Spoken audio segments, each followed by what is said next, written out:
도대체 서울시 투기 방기 대책이 있는지 의문입니다. 그래놓고 어제 이재명 지사를 운운하면서 민간개발이익 환수를 비판을 하고 있어요. 서울시는 집값이 올라가고 있는데 왜 남의 대장동 걱정하고 있습니까? 의원님 참 오해가 많으십니다. 말씀을 듣다 보니까 굉장히 부동산 가격 상승에 대한 원인을 서울시정에서 찾고자 여러 가지 자료를 준비하신 것 같습니다. 아주 일방적인 주장이십니다. 그렇게 정치적으로 매도하시고 책임을 전가하는 것이 오히려 정치적인 판단 아니시겠습니까? 서울시의 국감방입니다. 그렇다면 서울시의 정책에 대해서 잘못된 게 있으면 지적해 주십시오. 정부의 이러한 부동산 실정을 서울시에 전가하지 말아 주십시오. 지금 의원님 질의하시는 내용을 보면 중앙정부의 고집스럽고 변화가 없는 부동산 정책에 대한 반성은 전혀 없습니다. 그래서 그 부분에 대한 정확한 지적을 드리는 겁니다. 시장님, 서울시가 4월 27일 날 토지거래 허가구역으로 지정을 한 압구정, 여의도, 목동, 성수동 일대 아파트 실거래가가 얼마나 뛰었는지 알고 있습니까? 예, 잘 알고 있습니다. 허가구역 지정 이전 대비해서 무려 4억 원이나 상승했습니다. 토지 허가구역 지정 이전 1년 이내 거래가 있었던 아파트 38채를 분석을 했는데요. 최근 실거래가가 토지거래 허가구역 지정 직전 거래 대비 상승한 곳이 30채였습니다. 상승거래 비중이 78.9%에 달했어요. 특히 10억 이상 상승한 아파트들도 많이 있습니다. 압구정 한양 8차 아파트 24억 2천만 원이 올랐어요.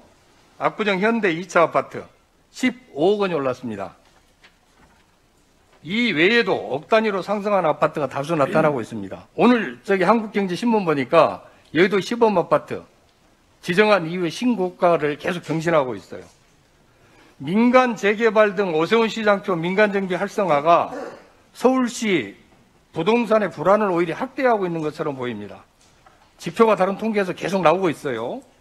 4.7 보궐선거에서 부동산 규제 완화를 공약을 하셨죠. 우리 시장님 당선되면서 서울의 종합주택 매매가격 상승폭이 확대되고 있어요. 안정화시킨다고 공약했는데 오히려 지금 확대가 지금 더 되고 있는 거예요.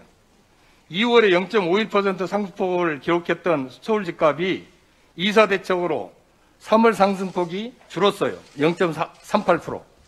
4월에 0.35% 줄었는데 재보궐 직후인 5월에는 다시 0.40%로 반등했어요. 9월 현재 0.72%로 확대되고 있습니다.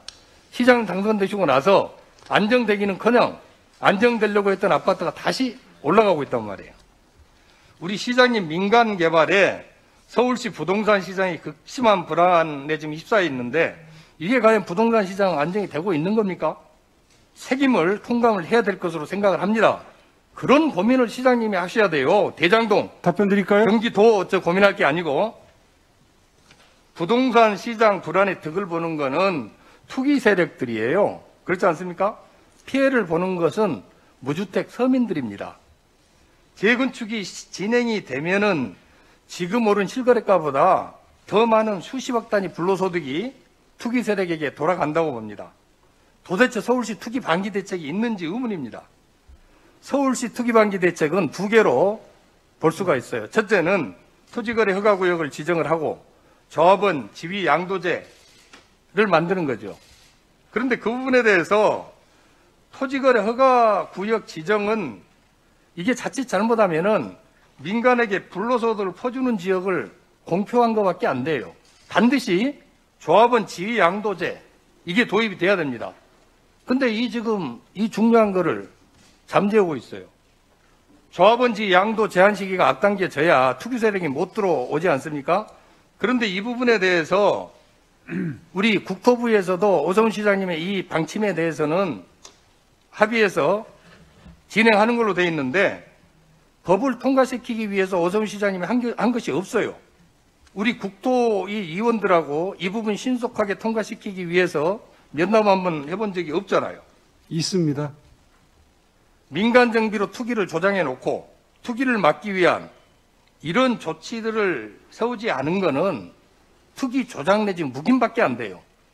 입으로 무슨 말을 하든 필요한 제도적 장치가 마련이 돼야 되는데 이 부분에 대해서 우리 오 시장님이 이거 하려고 한다고 하는 거를 국토위 소속인 저도 들어본 적이 없습니다.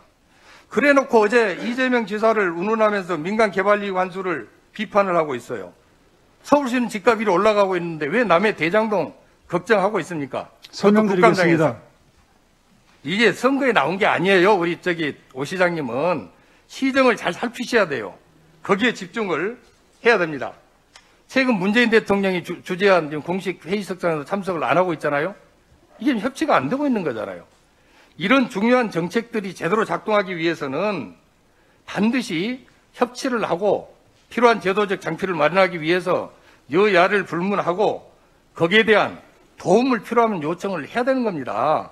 누가 정쟁을 하려고 해도 그거를 피해가면서 그 조치를 취해야 되는데 우리 시장님은 그게 어제 그거 보고 깜짝 놀랐어요. 절대 그렇게 하시면 안 됩니다.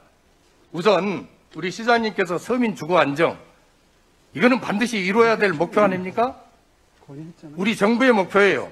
여기에 대해서 서민 주거 안정에 대한 대책을 좀 말씀해 주시고 앞으로 협치 의지를 표명해 주시기를 바랍니다. 예, 답변 드리겠습니다. 의원님 참 오해가 많으십니다. 그리고 지금 여러 가지 말씀을 듣다 보니까 굉장히 그 부동산 가격 상승에 대한 그 원인을 서울시정에서 찾고자 여러 가지 자료를 준비하신 것 같습니다. 그런데 굉장히 편견에 차 있으시고 그리고 아주 일방적인 주장이십니다.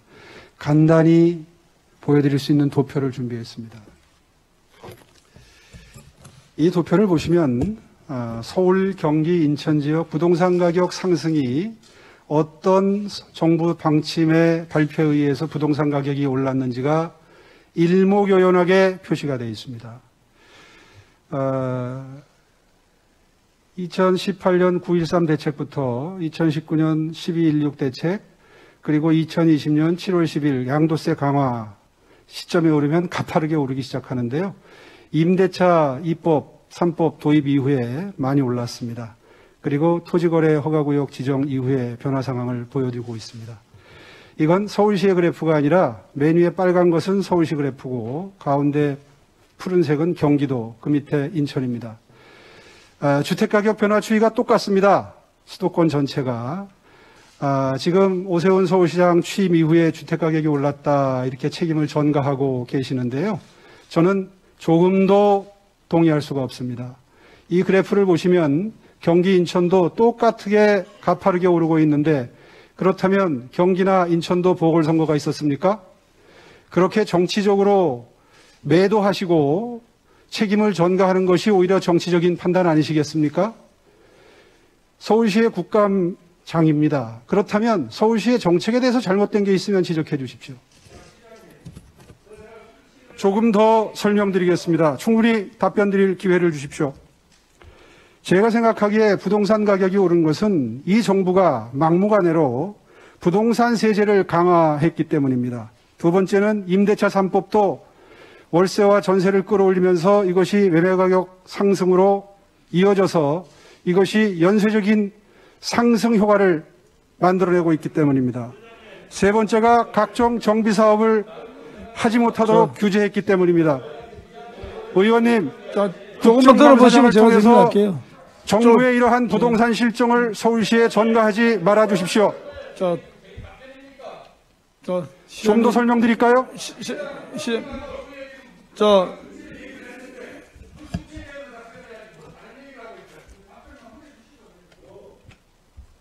시장님 다 하셨어요? 정확히 의원님 질문에 대한 답변을 드렸습니다.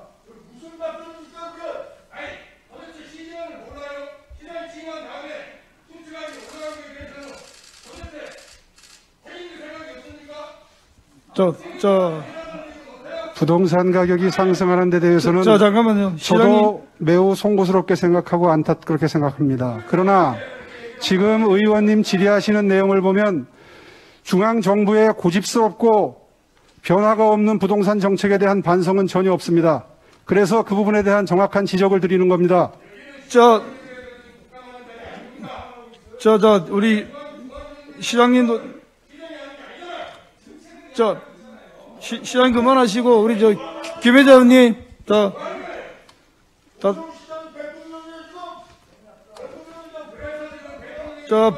박영선 의원님 나중에 본인 질의 시간 때 충분히 또 질의하시고요.